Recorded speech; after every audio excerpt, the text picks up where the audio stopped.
Fernanda, ya puede entrar, Fernanda.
Ay, disculpe, Fernanda. Hola, profe. Hola, Tranquilo, disculpe, ves que tranquilo. tengo, están haciendo unos trabajos aquí en la casa, ahí en el Porsche, y me estaban Me llamando. parece todo bonito el fondo, profe. Ah, El universo y eso. mi hijo se lo pone. Ah, Mi hijo tiene, el menor tiene 9 años y maneja esto mejor que cualquier ingeniero en informática. es que es otra generación, ya nacieron con eso. Sí, estos chavalos se mantienen, miren, con la tecnología.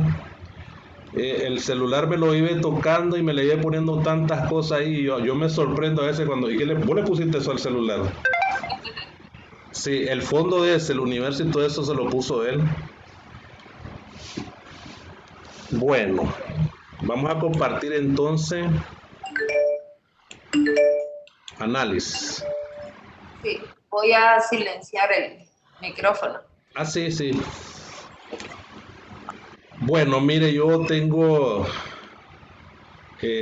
casi 25 años de andar en la docencia y he andado por esta asignatura impartiéndola en varias universidades y una asignatura muy bonita, pero en la situación del mundo como está tan convulsionado hoy, pues a veces hay muchas situaciones que se parcializan los aspectos, los textos. Hay textos que son muy parcializados, pero eh, hay un filósofo griego, usted lo debe haber escuchado y ya me imagino haber leído alguna lectura de él, que se llama Aristóteles. ¿Ya? Aristóteles es el fundador de la filosofía política griega. También hay un filósofo católico para el tiempo de la Reforma Cristiana y la Edad Media surgieron muchos problemas en Europa. Y uno de los filósofos decía que a partir del origen de la filosofía política tenía un carácter muy moralista, sobre todo la filosofía que fundaron los griegos, la filosofía política, Ujú. o la política, pues. Sí, estuve leyendo el material. Sí, Estuve viendo el material. y viene este filósofo católico y dice, la filosofía o la política deja de ser moralista hasta que aparece Maquiavelo en la historia. Sí, ahí Maquiavelo, estoy leyendo, que es como el padre del realismo. padre del realismo, sí. Ahí le Entonces, pasé, es interesante, sí, el análisis que se hace de él, de lo que él sí, propone, porque él ya mete otros actores, ya le da cierta sensacionalidad entre enemigos, amigos, entre aliados. Yo sí, creo que a partir de la teoría que él plantea es que se hacen los análisis de correlación de fuerza. sí, Es loco, ¿verdad? Porque yo creo que eran como más diplomáticos los anteriores o más, no sé más si filosófico, y él tal vez era más sociopolítico, así o es. no sé, No, no. tiene razón en lo que está diciendo usted. Tiene mucha certeza lo que está planteando. ¿Por qué? Porque hay que ver los conceptos y terminología o aspectos que te inducen a un análisis de los sistemas políticos. ¿Me explico? Una cosa es analizar el sistema y otra cosa es criticarlo, pues, pero aquí lo que se trata es analizar el sistema político. Ahora, eh, no todo el mundo domina el concepto de la política, por decirlo así, pues. Eh, la política, pues, es cierto, Maquiavelo le da un viraje a la política. Este, para, digamos, la política es el arte de gobernar, el arte de controlar, el arte de dirigir. Entonces, política hay en todas partes, ¿verdad? Pero los aspectos fundamentales que tiene la teoría política para poder entender el vaivén de la política son los mismos que es necesario inculcar y meternos a estudiar y analizar todos aquellos que inventaron estos aspectos, que tiene una relevancia e impacto muy importante, pues, sobre todo lo que se plantea en la realidad. Entonces, incluso en las relaciones internacionales hay dos corrientes totalmente opuestas, que cuando se crean las relaciones internacionales y se fundan estas dos corrientes tuvieron una gran lucha para poder interpretar cómo o qué función va a tener las relaciones internacionales en la realidad. Bueno, hay que ver los parámetros y las nociones y los aspectos particulares para poder entender eso de la teoría política, incluso en las relaciones internacionales. Sí, incluso en las relaciones internacionales dentro de los organismos. Sí. Porque, por ejemplo, la dinámica de la ONU no es la misma dinámica de la OEA. Así es, así es. Porque es diferente. Unos pueden opinar sobre las situaciones sociales o los problemas a nivel regional, pero no pueden tener injerencia en decisiones. Así no pueden criticar la política interna, por ejemplo, de los estados. No, para nada. Entonces las dinámicas son distintas. Las dinámicas son distintas, es cierto eso.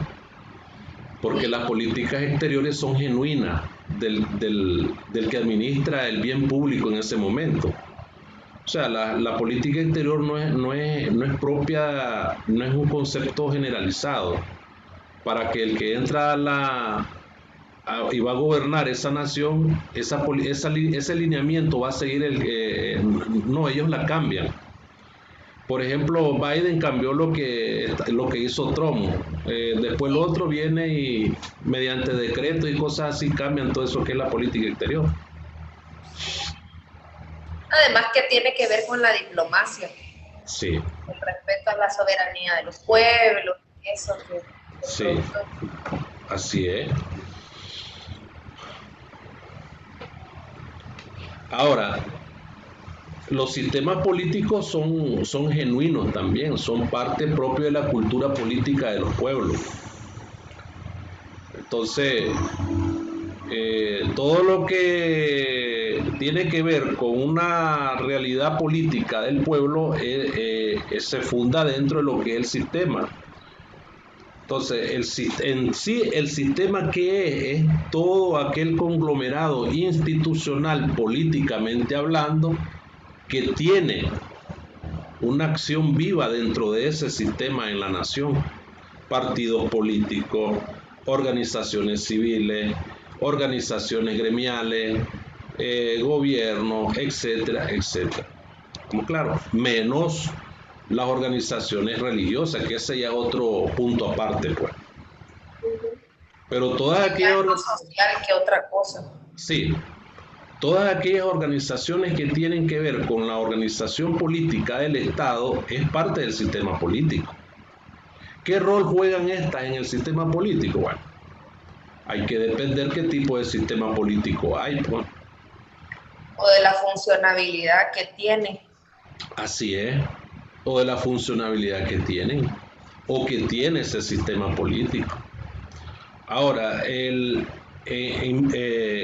profundizar toda aquella trayectoria que vienen creándose los partidos políticos desde la formación de ellos mismos, nos vamos a remontar hasta Grecia antigua, por ejemplo, pero ellos tenían un tipo de vida política diferente a la nuestra, pues.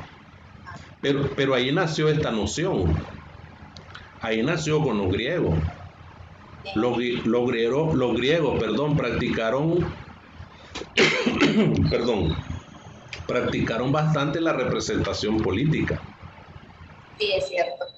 no la participación política. Incluso el tema de la política internacional, como con los pretores, cuando existieron los pretores que eran representantes del imperio. Ajá. Los tribunos, por ejemplo. Entonces decía, yo te dejo aquí, bueno, dice una famosa, porque yo soy historiador también, tengo una maestría en ciencia histórica, y dice, bueno, todos los caminos llegan a Roma, se dice en historia eso, es decir, ¿qué quiere decir eso? Que todo el sistema político vigente en el tiempo de Roma dependía de Roma. No, es la mayor influencia. ¿Ah? Es la mayor influencia. Es que es parte de las civilizaciones antiguas. Sí, así es, así es. Ahora, no puedes decir eso en la actualidad porque hoy se ha creado un multilateralismo que la hegemonía y el control que tenían los Estados Unidos en todo el mundo ya no lo ha perdido porque hay otras potencias emergentes. Está China, está Brasil, todo. Brasil es un bloque grande, profundamente grande, donde hay 5 países poderosos ahí. Entonces, claro que la beligerancia en la política internacional, como usted lo acaba de decir ahorita, la lleva Estados Unidos porque es una potencia, pero no tiene la misma hegemonía que tenía en el siglo XX. Pero le voy a recomendar un libro muy lindo, ese libro. Yo lo tengo en original y creo que lo tengo por acá. Voy a ver aquí. Sí, está en original. Este libro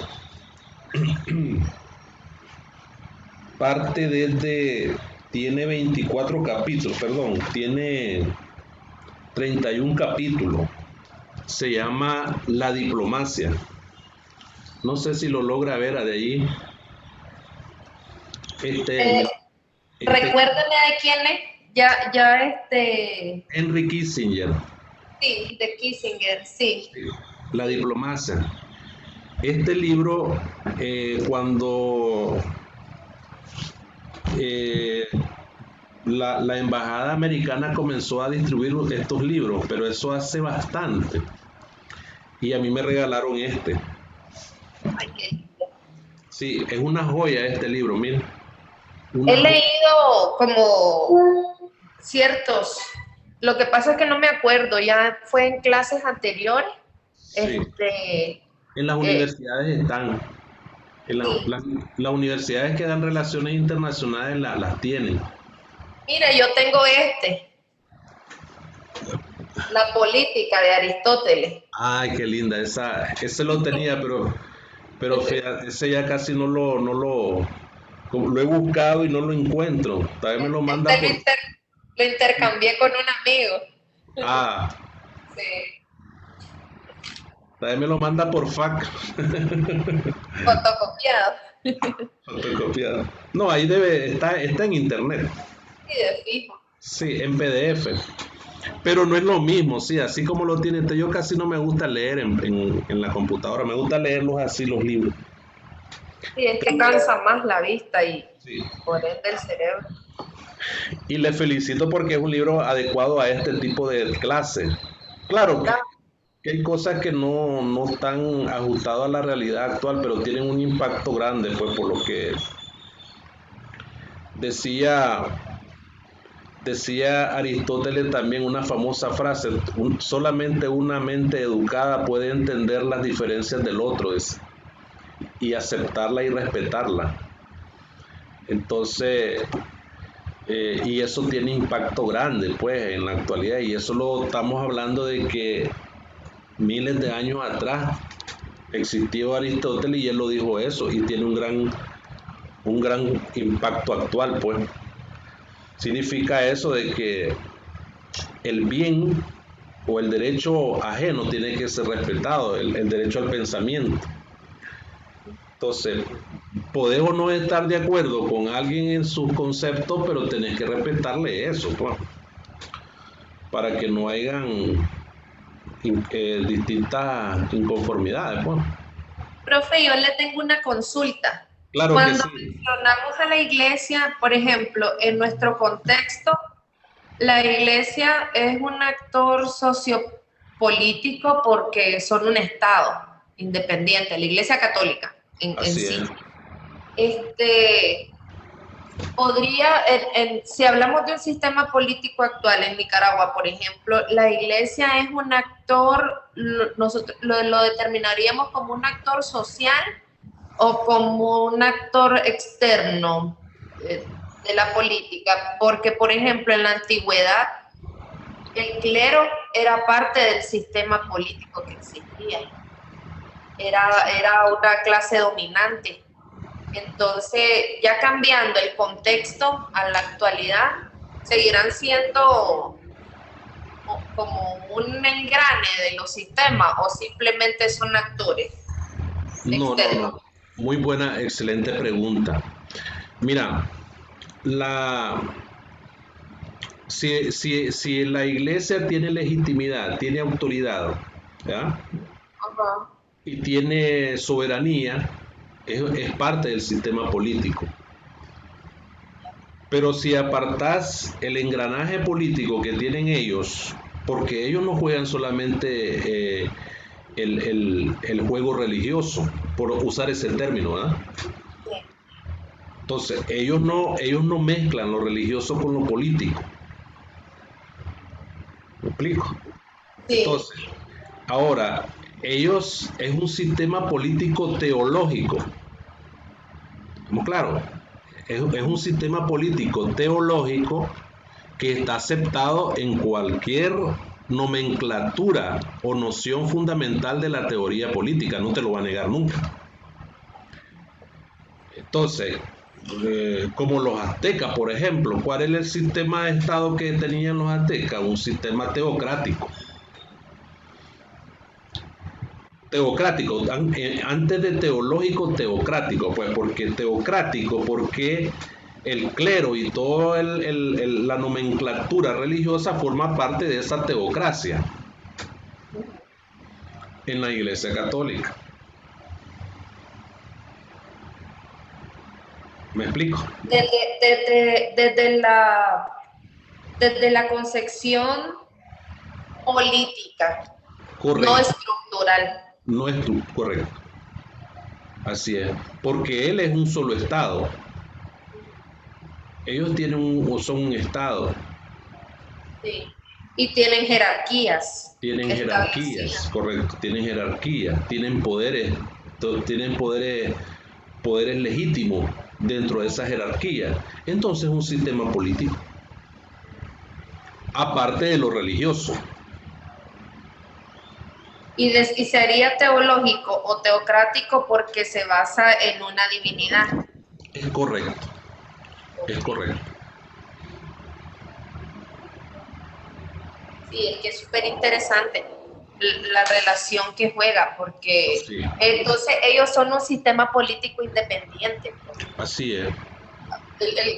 Nicaragua tiene un sistema político establecido con su gobierno, su forma de gobierno, etcétera, la forma de, y la iglesia es un sistema político presente y dentro de un sistema político. Sí. Bueno, sí, es como las embajadas, pues. Ahora, ellos no tienen una, ¿cómo decirte? Ellos no tienen una afinidad respecto a una determinación política X, por ejemplo. Ellos aborrecen la iglesia católica o la nomenclatura, la estructura. Ellos aborrecen el marxismo, no le dan cabida al marxismo dentro de su sistema. Pero el marxismo es parte de un sistema. De un sistema X, puede ser el sistema venezolano, nicaragüense, cubano, etc. Pues estaba haciéndote la sesión 4 o 3 que te estaba trabajando hace poco, antes de entrar a clase. y estaba viendo los partidos unipartidistas y pluripartidistas. En el mundo solo hay como 5, 6, 7 países que funcionan unipartidismo. Hay uno en Vietnam, Corea, China, Cuba, Laos, Camboya, Vietnam. Yo creo que ya le había dicho Vietnam. Entonces, pero esa es parte de... Entonces, ¿qué va a decir? ¿Decimos de que el Vaticano es unipartidista o abogan por un partido político? ¿Verdad que hay una situación que debatir allí?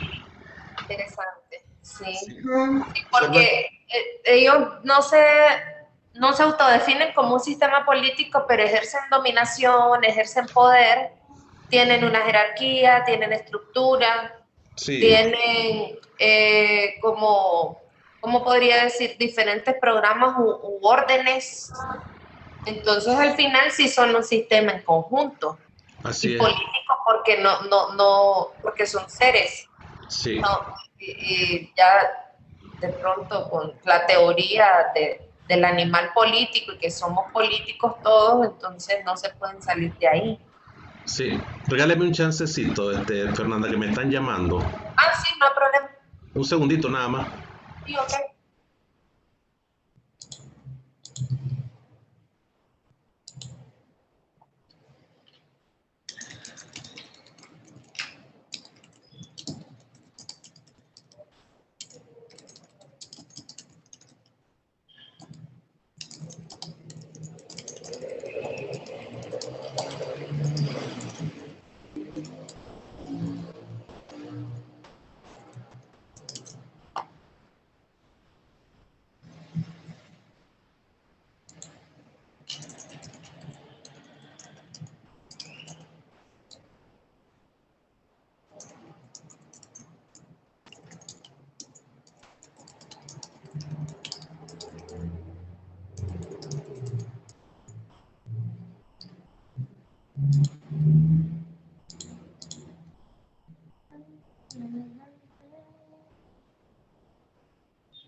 Disculpe que ya terminé de hacer eso.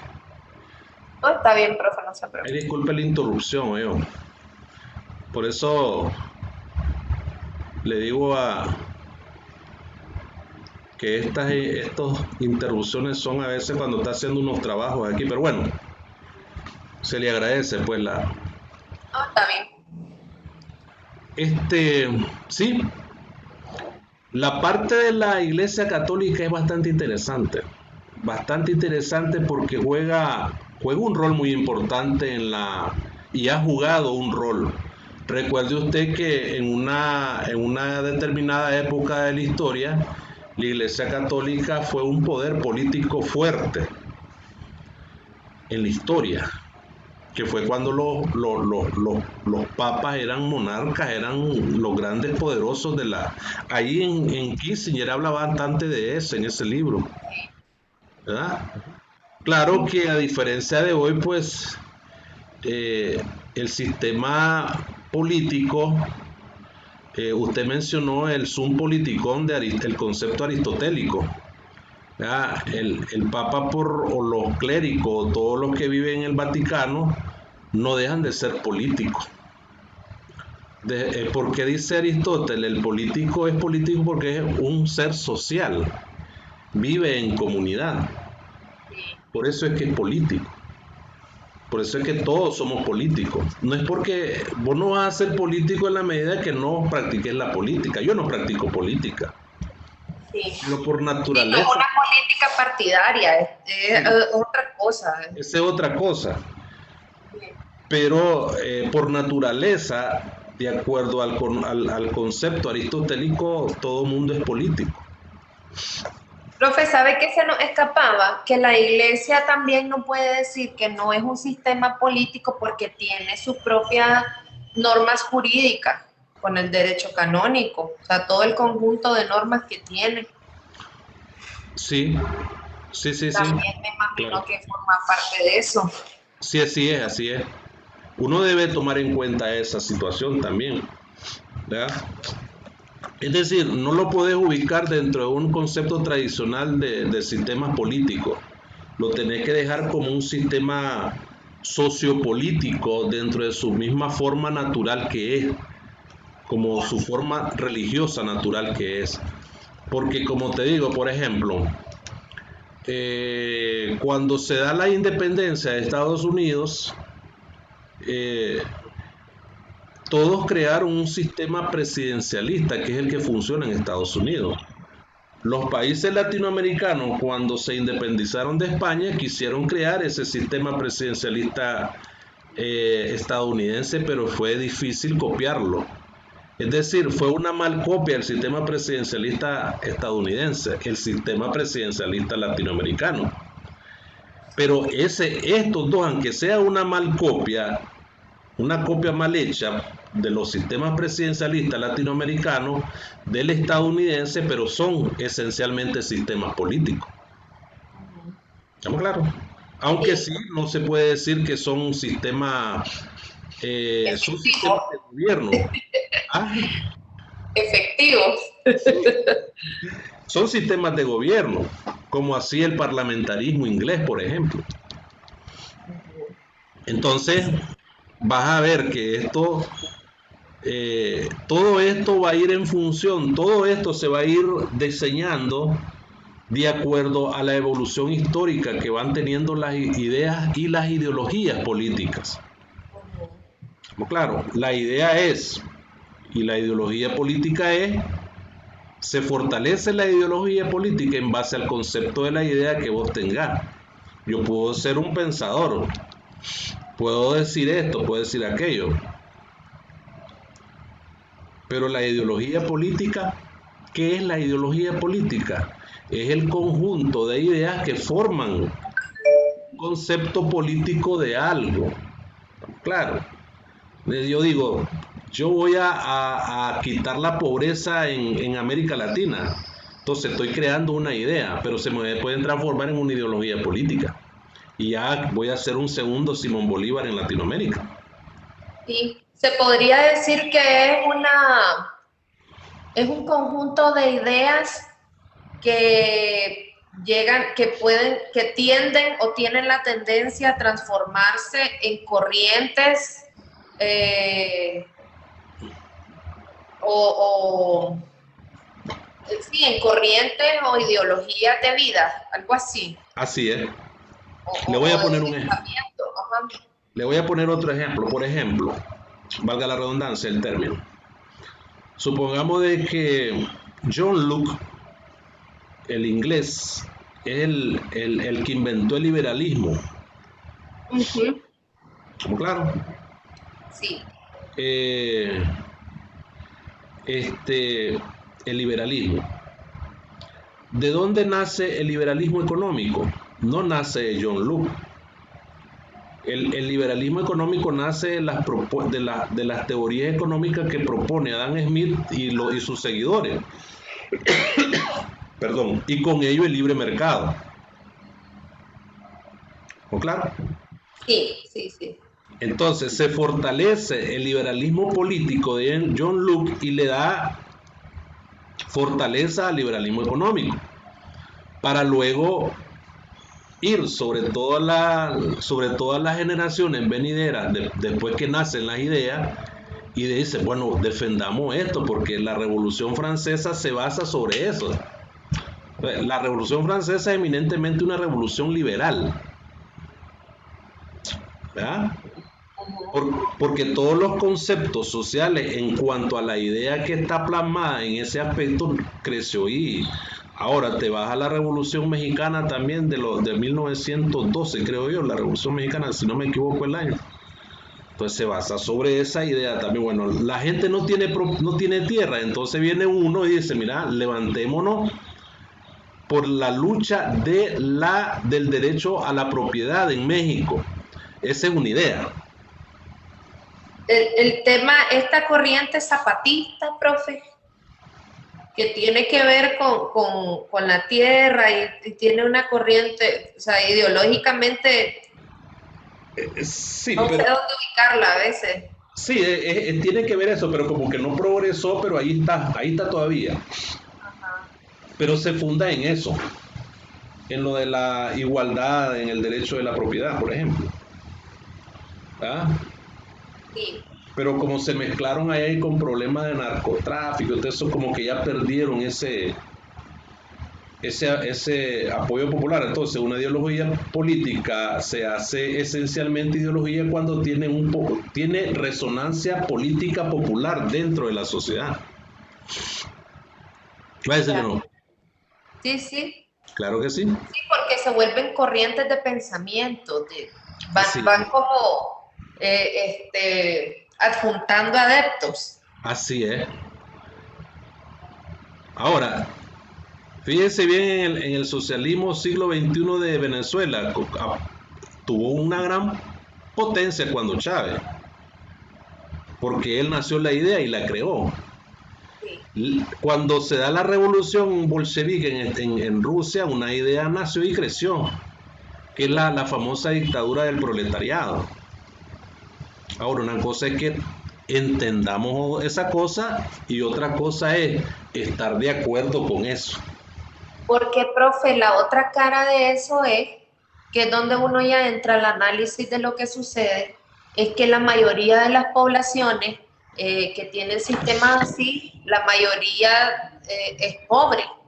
Sí, es pobre. La población, la mayor parte de la población es pobre, entonces de cierta manera sienten alguna esperanza o con el asistencialismo o con el tema a ver, ¿cómo podría decir? Del regalo, de la regalía, eh, a partir de su voluntad política, por decirlo así. De la, Entonces, ajá, del voto, del voto. ajá. Entonces, siempre va a tener cierta acogida positiva y buena en la gente porque tiene la esperanza de salir de pobre o que los mantengan, pues. Entonces, pero interesante lo que decía el mismo video, que estos tipos de democracia y que llevan a sistemas políticos, incluso cuando hablaban de la autocracia o de algunos que son como, que se basan en el poder de alguien o de un solo órgano, no funcionan a largo plazo porque no tienen la misma capacidad de respuesta a la Sí, población, a los problemas sociales. a los problemas sociales. Entonces llega un momento, dice, donde no son sostenibles. Sí, así es. Y Excelente. entonces esa separación siempre se hace necesaria de los Sí, poderes y todo. Entonces, sí. es interesante, yo lo estuve viendo. Eh. Ahora, en eso que está diciendo usted, sí, ya me dio la certeza que ha leído y estuvo viendo, porque yo siempre soy pro voto de Aristóteles. Dice Aristóteles que la democracia, la diferencia entre la democracia y la autocracia es que la democracia garantiza el bien de todos los pobres y la autocracia y todos esos grupos privilegiados, esa es la diferencia entre una y la otra, pues. O sea, una va a lograr más vida porque se agarra de la base fuerte, que es la mayor parte de la población que no tiene condiciones para poder desarrollarse. Entonces te dice, te voy a dar esa casa, te voy a dar esto, te voy a dar aquello y se imagina usted un grupo de familia que nunca ha tenido casa y llega un gobierno y le dice, toma, esta es tu casa. Sí, sí, Listo. sí, claro.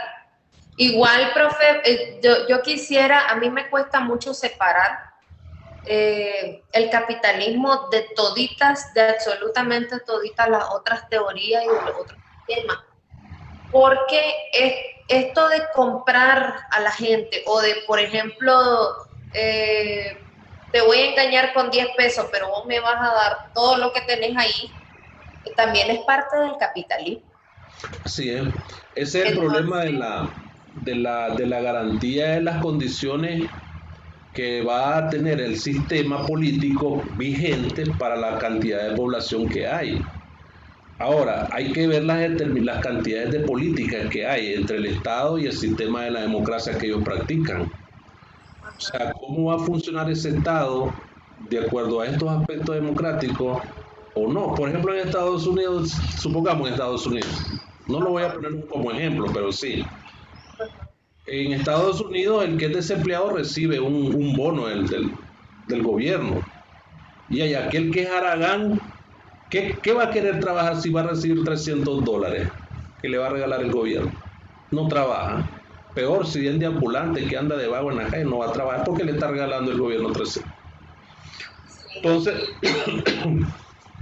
la, la funcionabilidad del sistema va a depender de esa compatibilidad que tenga el Estado y el sistema político que esté en función, ya sea este democrático, ya sea este de dictadura, ya sea aristocrático, como sea, porque miremos, aunque vayámonos a los coreanos, por Corea del Norte, viven un gobierno totalmente cerrado, un sistema político cerrado. Esa gente hace verticalmente lo que les viene desde arriba y no tienen libertad para hacer otra cosa más. Como Arabia Saudita, profe. O Así Arabia es Arabia Saudita, Emiratos Árabes Unidos, sí. Qatar, a ver, no, Qatar no es que a mí me gusta ver muchos videos de Arabia esos Saudita, de análisis de geopolítica. sí. Y entonces, nadie sabe, todavía vivimos en épocas de monarquía. Muy poca gente maneja que aún vivimos en épocas de monarquía, con esos tres herederos, igual el de Corea, sí. Que aunque digan de que son sistemas de cierta manera presidencialistas o lo que sea, mentira, son sistemas monárquicos y dictatoriales. Oficialmente Corea se llama República Popular Democrática de Corea. ¿Cuál es lo democrático ahí? Nada que ver. Bueno, pero es que también ellos deben de ser como la política cubana, que ellos dicen que tiene su democracia, viven su democracia a su manera. Entonces, igual los chinos. Los chinos tienen un sistema político muy diferente a lo que es su sistema económico. Así es. Lo que es su política económica, que es de libre mercado, que es de expansión, que es capitalista. Pero su sistema político interno es otra cosa. Es otra cosa. Así es. Entonces, es la funcionabilidad del sistema lo que le va a dar el mismo concepto y característica del sistema. La funcionabilidad le va a dar legitimidad, le va a dar autoridad, porque los chinos con ese sistema son legítimos. El mismo pueblo le da legitimidad a ese sistema, porque habla de legitimidad, autoridad y soberanía. La soberanía es el pueblo. ¿Estamos claros? Bueno, ahí quedamos, profe. Sí, ahí quedamos porque ya pasamos las 4:48. Bueno, el martes vamos a caerle a la segunda a la política exterior a las 2 de la tarde. Ahí le mando el link de la reunión, se la mando unos 10 minutitos antes. Bueno, y ha sido un placer pues haber estado con usted trabajando. Espero pues de que, si Dios quiere, nos veamos la próxima sesión. Ay, sí, ojalá. A mí me gustan, me encantan estas materias. Yo llevo Derecho y Relaciones Internacionales, y a mí Relaciones Internacionales me apasiona un montón. Así es. Mucho gusto entonces. Bueno, igual, profe, nos vemos. Nos vemos, cuídese, adiós. Bye.